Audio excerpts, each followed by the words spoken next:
नमस्कार दोस्तों, मैं आप सभी को आइडियल स्टडी पॉइंट में स्वागत करता हूं। जैसा कि आप लोग देख रहे हैं, आप सभी के लिए क्लास 12 के लिए सबसे महत्वपूर्ण दीर्घ उत्तरीय प्रश्न लेकर आ गया हूं, ठीक है ना।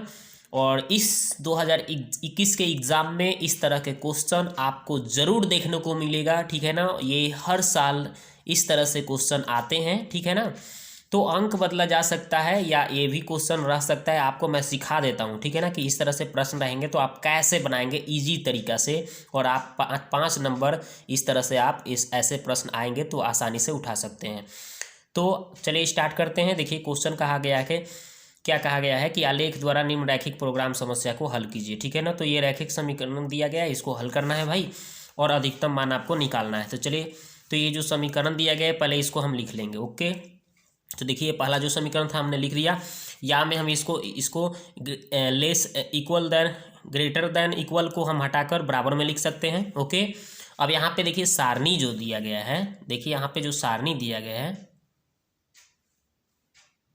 तो यहाँ पे हम इसका क्या करेंगे, इसका सारणी हम बना देंगे। ओके, तो सारणी कैसे बनाएंगे, तो देखिए पहले हम एक्स को यहाँ पे देखिए इस तरह से सारणी लिख करके एक्स वाई लिख देंगे, और यहाँ पे जो डब्बा हम बनाए हैं, ठीक है ना, इसमें हम क्या क्या रखेंगे। तो पहले हम एक्स को 0 कर लेते हैं। देखिए यहाँ एक्स को 0 कर लिया तो वाई 50 आएगा। कैसे भाई, यहाँ पे आप एक्स को जैसे ही 0 रखिएगा तो ये तो खत्म हो गया ना, तो बच गया वाई बराबर क्या बचा 50। देखिए वही हमने कर लिया। ओके, तो y के मान में हमने 50 रख दिया। ओके, आगे देखिए अब क्या करना है दोस्तों, तो अब हम फिर y को 0 कर लेते हैं, यानी इस y को 0 करिएगा। देखिए y के स्थान पे हमने क्या कर लिया 0, तो x का मान 50 आएगा। कैसे भाई, तो देखिए y को ऐसे ही या जैसे ही आपको 0 रखिएगा तो ये तो खत्म हो जाएगा। ये जब देखिए ये खत्म हो जा रहा है तो क्या बच रहा है, x बराबर कितना बच रहा है आपको, x बराबर कितना दिख रहा है आपको, x बराबर आपको दिख रहा है, x बराबर आपको 50 दिख रहा है, यानी x का मान 50 आ गया। ओके, इस तरह से हम यहाँ पे रख दिए। अब ये सारणी आसानी से हम निकाल लिए। अब चलिए दूसरा देखिए, दूसरा जो समीकरण था इसको लिखेंगे। ये हमने लिख दिया। लिखने के बाद क्या किए हैं, तो यहाँ पे लिखने के बाद हमने क्या किया कि यहाँ पे उसी तरह से पहले एक बार एक्स को 0 कर लिया। देखिए एक्स को 0 किया तो जैसे ही आप एक्स को जैसे ही आप 0 करिएगा ना, ये खत्म हो गया, पूरा पूरा खत्म हो जाएगा, तो वाई बराबर 90 बचेगा। तो देखिए वही हमने लिख दिया, वाई के मान 90 लिख दिया, 0 किया। तो अब फिर हम y को 0 करेंगे, ठीक है। देखिए y को 0 हमने कर लिया, तो जैसे ही आप यहाँ y को 0 करेंगे तो y खत्म हो गया ना भाई, तो 3x बराबर 90 बचेगा। ये देखिए y हट गया, तो 3 इधर सटा है ना x में, जो x में यहाँ पे देखिए, यहाँ पे जो x में यहाँ पे देखिए, यहाँ पे ये x में जो 3 सटा है ये आपका इधर जाके 3 से भाग कर देगा, तो कितना हो जाएगा 30 3 90, यानी x का मान कितना हो जाएगा 90 हो जाएगा यहाँ पे, ठीक है ना। तो ये आपको पता चल गया। यहाँ से जैसे ही यहाँ पे 3 सटा है ना, देखिए जैसे ही 3x बराबर 3x बराबर कितना 90 बचेगा ना, तो ये 3 से आप काटिएगा तो 30 बार में कट जाएगा, यानी x का मान कितना हो जाएगा भाई 30 हो जाएगा, ठीक है। तो वही हमने यहाँ पे लिख दिया, ठीक है। ये तो आप आसानी से प्राप्त कर लिए। अब चलिए आगे बढ़ते हैं। अब उसके बाद क्या करना है भाई, तो यहाँ पे देखिए हम यहाँ पे एक ग्राफ बना लिए, ठीक है ना, इस तरह से। ऐसे आपको ग्राफ की कॉपी मिलेगा, उसमें लाइनिंग दिया रहता है, उस पर आप ऐसे 10 20 30 लेकर आप बना सकते हैं। थोड़ा सा बड़ा अंक है इसलिए मैं 10 10 का अंतराल लिया हूँ। ओके, क्योंकि देखिए यहाँ पे जो हमने बनाया था, यहाँ पे देख रहे हैं ना, यहाँ पे बड़ा मान जो है 90 है, 30 है, 50 है, इस तरह से देख रहे हैं, तो 10 10 का ही अंतर लेना पड़ेगा, नहीं तो उतना बड़ा पेज कहाँ से आएगा भाई, तो इसलिए हमने वो कर लिया। ओके, तो पहले हमारा जो समीकरण दिया था वो पहले बनाएंगे। देखिए x का मान 0 होगा तो y का मान 50, x को 0 करिएगा तो y को 50, यानी x 0 यानी है ही नहीं, y 50 पे आपको बनाना है। तो चलिए y पर 50 लीजिए, तो y पर 50 कहाँ है, ये है। चलिए तो इसको बना लीजिए, y 50 हो गया, x तो है ही नहीं, 0 था। अब दूसरा कितना बिंदु दिया था, तो देखिए दूसरा बिंदु क्या है, x 50 था तो y 0 था, यानी x का मान 50 पर लेना है और y का मान 0, यानी y है ही नहीं, तो x पर आपको 50 पे खोजना है। देखिए यहाँ पे 50 है ना, x 50। बस अब ये जो पॉइंट आया, ये जो पॉइंट है और ये जो पॉइंट है, इसको रख के क्या करेंगे, हम एक लाइनिंग खींच देंगे, रेखा खींचेंगे। देखिए कैसे, तो देखिए दोस्तों हमने क्या किया, यहाँ पे एक रेखा खींच दिया, ठीक है ना, इन दोनों पॉइंट को लेकर। अब खींचने के बाद देखिए यहाँ पे x का मान 50 था, y 0 था, यहाँ पे भी देखिए x यहाँ पे कितना था, x 0 था, ओके, और y 50 था। तो इस तरह से मैंने लिख दिया, इसको a मान लिया, इसको b मान लिया। अब चलिए नेक्स्ट देखिए कहाँ पे इसमें क्या कहा गया है नेक्स्ट में। देखिए तो दूसरा सारणी लीजिएगा, ये तो पहला सारणी हो गया कंप्लीट। दूसरा सारणी क्या है, x में 0, y पे 90। तो चलिए x को 0, यानी x के 0 मतलब है ही नहीं, y पे आपको कितना लेना है 90 लेना है। तो देखिए यहाँ पे y 90 दिख रहा है, यहाँ पे प्लस में ही खींचना था आपको, और x 0 वो है ही नहीं, छोड़िए। तो ये पहला पॉइंट हो गया। एक और बिंदु दिया था ना, उसको उठाइए और उसको भी बनाइए ऐसे ही। देखिए कितना है, x पर 30 लेना है और y 0 है, y 0 यानी है ही नहीं, और x पर 30 आपको खींचना है। ठीक है, तो चलिए इसको बनाते हैं। तो x पे आपको 30 देखिए यहाँ पे दिख रहा है ना, y 0 था, तो x पे 30 यहाँ पे आपको बनाना है पॉइंट। ठीक है, ये पॉइंट और इस पॉइंट को रख करके फीट क्या करिए आप, खींच लीजिए। ठीक है, तो ये वाला पॉइंट और ये जो पॉइंट है इसको रख के हम एक रेखा खींचेंगे। ओके, तो देखिए दोस्तों मैंने इसको खींच लिया। ठीक है, तो देखिए यहाँ पे ये जो बिंदु था इसको हमने सी मान लिया, 30 0, और यहाँ पे देखिए जी दोस्तों, यहाँ पे 0 90 था ना, यहाँ पे 0 से 90 जो था ये वाला, इसको हम डी मान लिया और इसको रेखा को हम क्या किए, फीट रख के खींच दिए। ठीक है, इस तरह से हमें आकृति प्राप्त हुआ। अब आकृति प्राप्त होने के बाद हम क्या करेंगे इसको, तो अब हम इसमें मुझे रंगना है, इसको रंगे या इस भाग को रंगे या इस भाग को या इस भाग को, चलिए चेक करते हैं। तो जो दिया गया था ना उसके हिसाब से इसको चेक करेंगे कि क्या सही है क्या गलत है। तो देखिए यहाँ पे हम थोड़ा सा आते हैं, ट्रू फॉल्स चेक करना पड़ता है। देखिए ट्रू है कि फॉल्स, थोड़ा सा देखा जाए।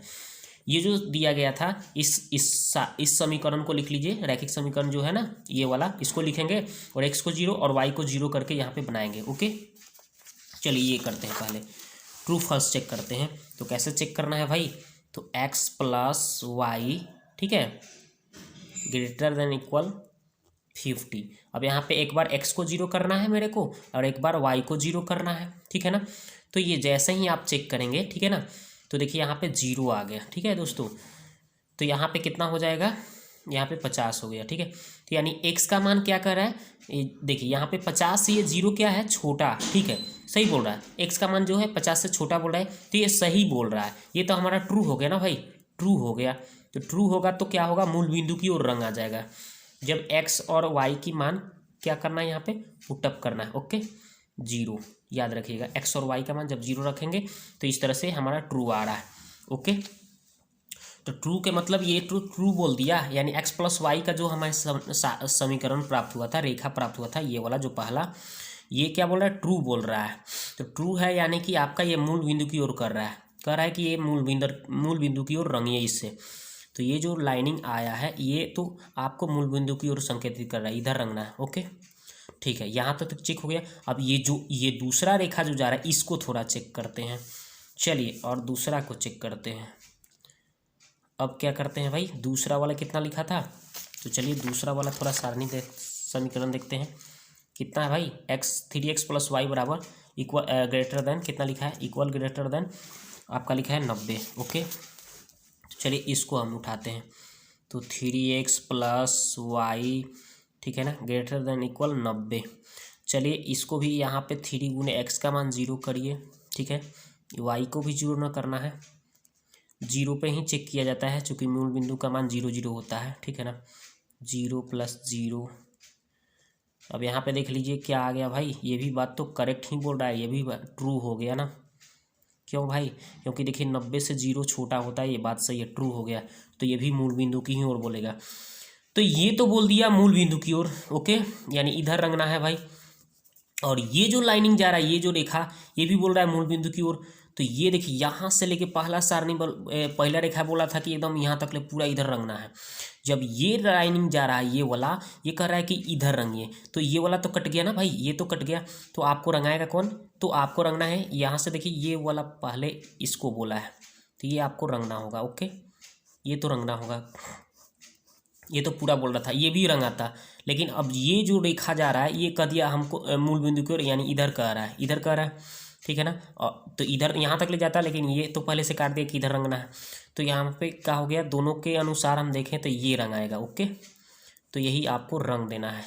ठीक है, अच्छा से आपको पेंसिल और, ठीक है ना, पेंसिल लेकर जाना होगा। ठीक है ना, और फीट और इस उसके प्रयोग द्वारा इस चित्र को अच्छा से बनाइएगा, चूँकि 5 नंबर का सवाल है।